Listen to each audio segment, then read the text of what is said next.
सुगम लर्निंग या यूट्यूब शैक्षणिक चॅनल मध्ये आपले स्वागत करतो। आज आपण NMMS या परीक्षेसाठी विशेषत्वाने आपण इतिहास विषयातील प्रकरण 6 स्वातंत्र्य चळवळीचा युगास प्रारंभ या धड्याबद्दल चर्चा करणार आहोत। आज आपण याच्यामध्ये एक धावता आढावा घेणार आहोत या धड्याचा आणि दुसरी गोष्ट म्हणजे NMMS या परीक्षेसाठी जे बहुपर्यायी प्रश्न असतात ते काही प्रश्न मी आपल्यासाठी घेऊन आलेलो आहे। आमच्या बरोबर व्हिडिओच्या शेवटपर्यंत राहा, तुम्हाला यातून निश्चित योग्य ते मार्गदर्शन होणार आहे।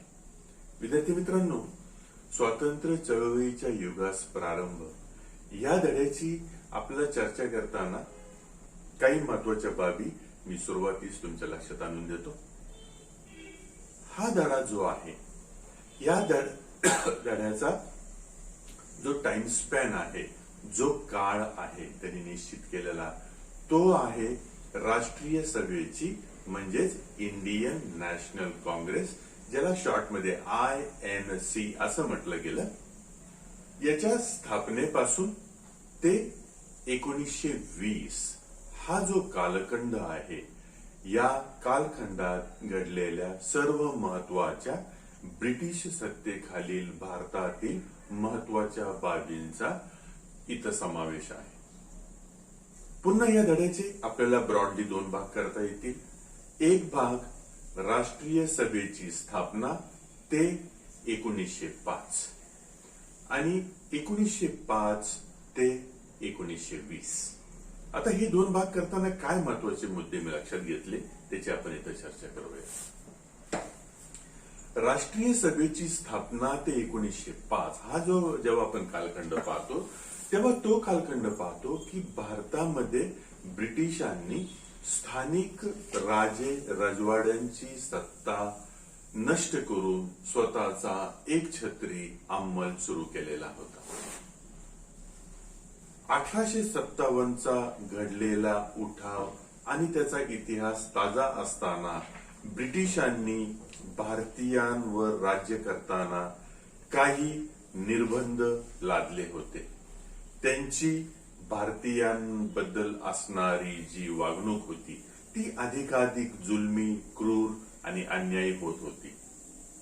अशा वेळेस ब्रिटिशांनी त्यांच्या फायद्यासाठी सुरू केलेले शैक्षणिक प्रसार, पाश्चात्य शिक्षणाचा प्रसार आणि दळणवळणाची साधने यामुळे भारतीयांमध्ये जागृती येत होती।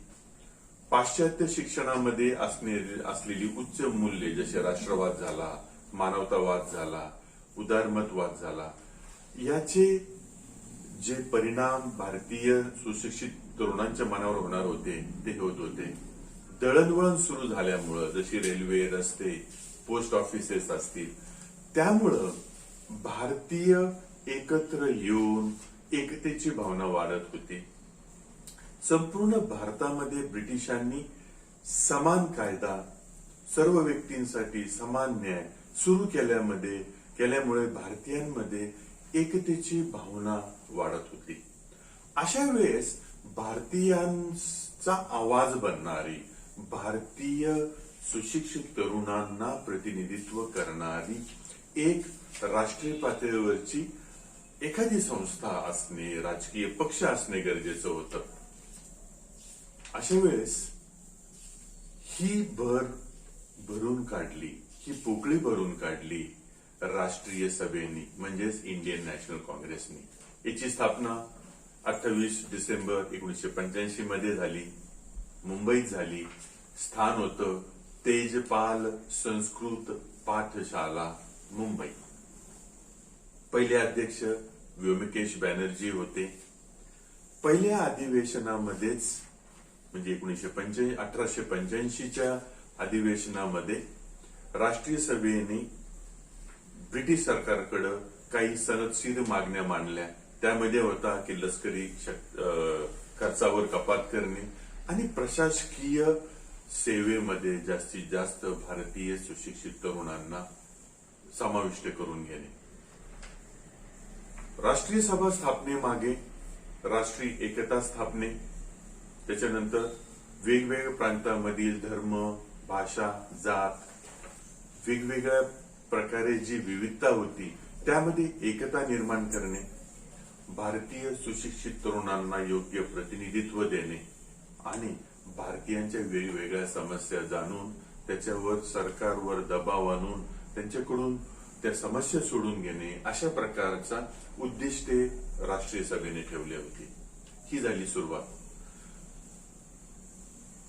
1885 ते 1905 हा कालखंड म्हणजे महत्वाच्या दृष्टीने एक मवाळ अशा विचारांचा राष्ट्रीय प्रवाह मानला जाऊ शकतो, ज्यामध्ये फिरोजशाह मेहता, सुरेंद्रनाथ बॅनर्जी आणि आपले नामदार गोखले हे तीन प्रमुख मवाळ नेत्यांचा प्रभाव राष्ट्रीय सभेवर दिसतो.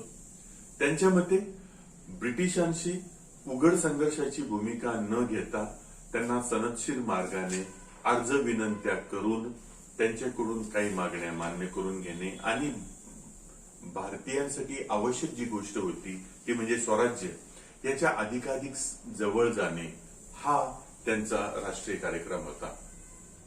1905 नंतर लोकमान्य टिळक, बिपिनचंद्र पाल आणि लाला लजपत राय या तरुण तुर्कांनी राष्ट्रीय सभेमध्ये जहाल मते मांडण्यास सुरुवात केली. त्यांच्या मते नुसते निवेदने, अर्जे, विनंत्या यांनी हे सरकार हलणार नव्हतं, तर राष्ट्रीय सभेची चळवळ ही लोकांपर्यंत नेऊन जेवढे जास्तीत जास्त लक्षावधी लोक राष्ट्रीय चळवळीत उतरतील तोपर्यंत ब्रिटिश सरकारवर त्याचा प्रभाव पडणार नव्हता, त्यांच्यावर दबाव निर्माण होणार नव्हता. हे करण्यासाठी जहाल भाषणे करणे, त्याच्यानंतर राष्ट्रीय कार्यक्रम ठरवून भारतीय समाज मनाला एक विशिष्ट कार्यक्रम देणे आणि वेगवेगळ्या जयंत्या आणि उत्सवाच्या माध्यमातून धार्मिक पातळीवर लोकांचं संघटन घडवून आणणे, ज्याला ब्रिटिश सरकार विरोध करू शकणार नव्हतं, अशा प्रकारचं एक नवा विचार प्रवाह या तीन प्रमुख नेत्यांनी समोर आणला. सुरू होतो दुसरा कालखंड 1905 ते 1920. 1905 मध्ये महत्वाची घटना, तत्कालीन व्हाईसरॉय लॉर्ड कर्झनने बंगाल प्रांताची फाळणी केली. याच्यामध्ये प्रमुख हेतू होता हिंदू आणि मुस्लिम या मुख्य ज्या जमाती होत्या, जाती होत्या, धर्म होते भारतामध्ये, त्यांच्यामध्ये विभाजन करणे. पुन्हा बंगाल हा राजकीय दृष्ट्या तुम्ही जर पाहिले तर अनेक सुरुवातीचे नेते हे बंगाल प्रांतातून आले होते, त्यामुळे बंगाल प्रांताचा राजकीय प्रभाव कमी करणे हा त्यामागचा उद्देश होता. याला अर्थातच राष्ट्रसभेने विरोध केला. वंगभंग चळवळ सुरू झाली. 1905 ते 1911 पर्यंत, जोपर्यंत बंगालची फाळणी रद्द होत नाही तोपर्यंत ही चळवळ चालू राहिली. त्याच्यामध्ये सुरेंद्रनाथ बॅनर्जी, रवींद्रनाथ टागोर यांच्यासारख्या, आनंद मोहन बोस यासारख्या नेत्यांनी प्रमुख भूमिका बजावली. त्यानंतरचा कालखंड येतो की 1907 मध्ये सुरत अधिवेशनामध्ये जहाल आणि मवाळ या दोन गटांमध्ये, नेतृत्वांमध्ये वाद विकोपाला गेले आणि राष्ट्रीय चळवळ क्षीण झाली. याचा फायदा घेऊन 1906 मध्ये ब्रिटिशांनी त्यांच्या सहकार्यांनी मुस्लिमांचा एक वेगळा पक्ष स्थापन करून दिला, त्याचं नाव होतं मुस्लिम लीग.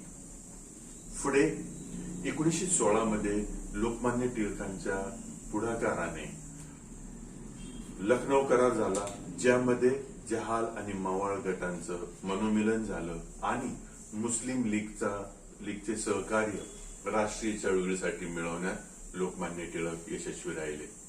या दरम्यानच होम रूल चळवळ लोकमान्य टिळकांनी सुरू केली, ज्यामध्ये स्वयंशासन, स्वराज्य, स्वहित याला महत्व दिलं गेलं. त्या दरम्यानच जागतिक पातळीवर 1914 ते 1917-18 पर्यंत पहिलं जागतिक महायुद्ध रंगभूमीवर येत होतं. अशा वेळेस ब्रिटिश सरकारने त्यांच्या फायद्यासाठी भारतीयांना काही राजकीय सुधारणा देऊ केल्या. या सुधारणा त्याच्यानंतर लोकमान्य टिळकांनी प्रतियोगी सहकार्य म्हणजे जर ब्रिटिशांकडून भारतीयांना काही मिळत असेल तर भारतीयांनी त्यांना सहकार्य केलं पाहिजे अशा प्रकारची भूमिका मांडली. पुढे भारत मंत्री जे ब्रिटिश पार्लमेंटमध्ये होते मॉन्टेग्यू यांच्या मदतीने एक नवा मॉन्टेग्यू चेम्सफोर्ड कायदा ब्रिटिश पार्लमेंटमध्ये सादर झाला, ज्यामध्ये भारतीयांना अत्यंत कमी दर्जाची खाती दिली गेली आणि सर्व महत्वाची म्हणजे याच्यामध्ये परराष्ट्र व्यवहार, लष्कर, अर्थ हे सर्व ब्रिटिशांकडे ठेवून कमी महत्वाची खाती भारतीयांना दिली गेली. अशा प्रकारे ब्रिटिशांनी एक प्रकारे भारतीयांची 1916 नंतरचा 1919 मध्ये आलेल्या कायद्याने फसवणूक केली. अशा प्रकारचा कालखंड आपण आज अभ्यासणार आहोत.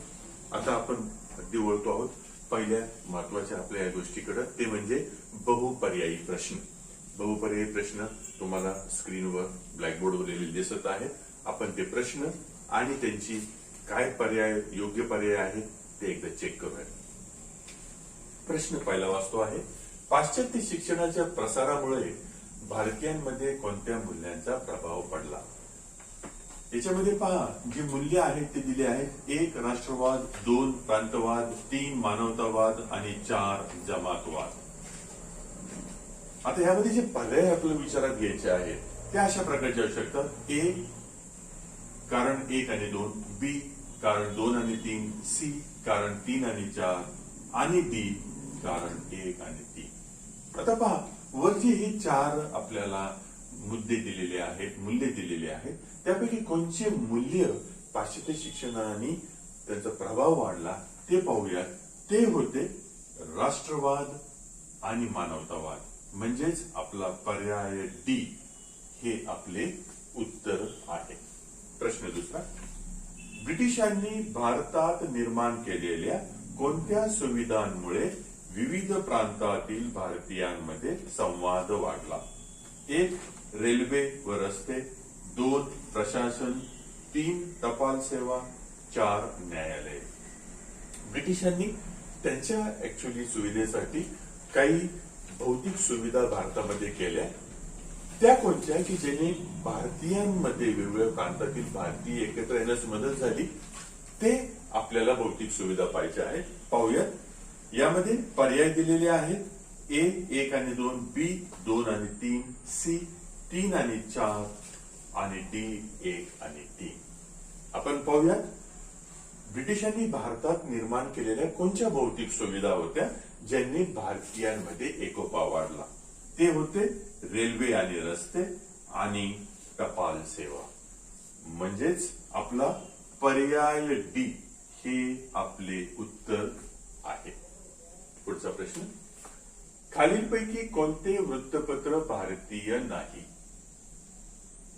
1 बेंगॉल गॅझेट, 2 अमृत बाजार, 3 टाइम्स आणि 4 प्रभाकर. यातले टाइम्स हे वृत्तपत्र भारतीय नाही. प्रश्न चौथा, राष्ट्रीय सभेच्या पहिल्या अधिवेशनाचे अध्यक्ष व्योमेशचंद्र बॅनर्जी हे पेशाने टिंब होते. आपल्यासमोर पर्याय आहेत. 1 वकील, 2 डॉक्टर, 3 अभियंता, 4 सरकारी अधिकारी. विद्यार्थी मित्रांनो, व्योमेशचंद्र बॅनर्जी हे पहिल्या अधिवेशनाचे अध्यक्ष पेशाने वकील होते. 5वा, खालीलपैकी कोणता नेता जहालमतवादी नेत्यांपैकी नाही? प्रश्न नकारात्मक आहे, नकारात्मक आहे. काळजीपूर्वक पाहूयात. पहा, खाली 4 नेत्यांची नावं दिली आहेत. त्यापैकी 1 फिरोजशाह मेहता, 2 लोकमान्य टिळक, 3 बिपिनचंद्र पाल आणि 4 लाला लजपत राय. या 4 पर्यायांकडे पाहता आपल्या लक्षात येईल की लोकमान्य टिळक, बिपिनचंद्र पाल आणि लाला लजपत राय हे त्रिकूट हे 3 नेते जहालमतवादी होते. म्हणजेच आपलं उत्तर आहे फिरोजशाह हे मवाळ गटाचे नेते होते. बंगाल प्रांतातील कोणते वृत्तपत्र जहाल मतांचा प्रसार करत होते? प्रश्न समजला. पर्याय पाहूयात. पर्याय 1 केसरी, 2 दर्पण, 3 अमृत बाजार आणि 4 प्रभाकर.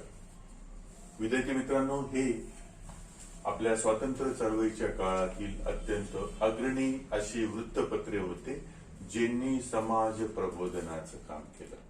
यापैकी जहालमतचा किंवा जहालमतवादाचा प्रसार करणारे बंगाल प्रांतातील प्रमुख वृत्तपत्र होते अमृत बाजार. प्रश्न 7. कोणत्या घटनेला जबाबदार धरून लोकमान्य टिळकांना ब्रिटिश सरकारने तुरुंगात धाडले? पाहूया ती कारणे कोणची आहेत. 1. जहालमतांचा पुरस्कार. 2. सार्वजनिक उत्सवांची सुरुवात. 3. केसरी वृत्तपत्रातील अग्रलेख. आणि 4. ब्रिटिश अधिकारी रँडचा वध. विद्यार्थी मित्रांनो, यापैकी योग्य जो पर्याय आहे, योग्य जे कारण होतं ते होतं ब्रिटिश अधिकारी रँडचा चाफेकर बंधूंनी केलेला पुण्यात वध. आणि चाफेकर बंधूंना रँडचा वध करण्याला प्रोत्साहित केले या आरोपाखाली लोकमान्य टिळकांना तुरुंगात टाकण्यात आले. पुढचा प्रश्न. सन 1905 मध्ये बंगाल प्रांताची फाळणी जाहीर करणारे व्हाईसरॉय कोण होते? पर्याय आहेत. 1. Lord Curzon. 2. Lord Bentinck. 3. Lord Mountbatten. आणि 4. Lord Morley. यापैकी विद्यार्थी मित्रांनो, लॉर्ड कर्झन हा आपला योग्य पर्याय आहे. लॉर्ड कर्झनने 1905 मध्ये बंगाल प्रांताची फाळणी व्हाईसरॉय म्हणून केली. प्रश्न 9. टिंबटिंब सालच्या अधिवेशनामध्ये जहाल व मवाळ गटांच्या नेत्यांमध्ये फूट पडली. पर्याय आहेत. 1905, 1906, 1907 आणि 1908. राष्ट्रीय सभेची एक परंपरा होती, ते दरवर्षी राष्ट्रीय सभेचे म्हणजेच काँग्रेसचे अधिवेशन भरवत असे. यामध्ये विद्यार्थी मित्रांनो, सुरत येथे 1907 मध्ये आयोजित केलेल्या अधिवेशनामध्ये जहाल व मवाळ गटांच्या नेत्यांमधील वाद विकोपाला जाऊन त्यांच्यामध्ये फूट पडली. प्रश्न 10. लखनौ करारामुळे कोणत्या 2 राजकीय पक्षांमध्ये समेट झाला? पर्याय पाहूयात. राष्ट्रीय सभा आणि मुस्लिम लीग. 2. राष्ट्रीय सभा आणि किसान सभा. 3. राष्ट्रीय सभा आणि कम्युनिस्ट पक्ष. 4. राष्ट्रीय सभा आणि भारतीय कामगार पक्ष. यातील योग्य उत्तर आहे पर्याय 1. राष्ट्रीय सभा आणि मुस्लिम लीग. या 2 प्रमुख राजकीय पक्षांमध्ये लखनौ करारा अंतर्गत समेट होऊन दोन्ही राजकीय पक्षांनी भारताला स्वातंत्र्य मिळवून देण्यासाठी एकत्र काम करण्याचे मान्य केले. विद्यार्थी मित्रांनो, आमच्या बरोबर या व्हिडिओमध्ये शेवटपर्यंत राहण्यासाठी मी आपले खूप कौतुक करतो. व्हिडिओ आवडला असल्यास त्याला लाईक, शेअर आणि सबस्क्राईब जरूर करा. आपण लवकरच भेटूयात.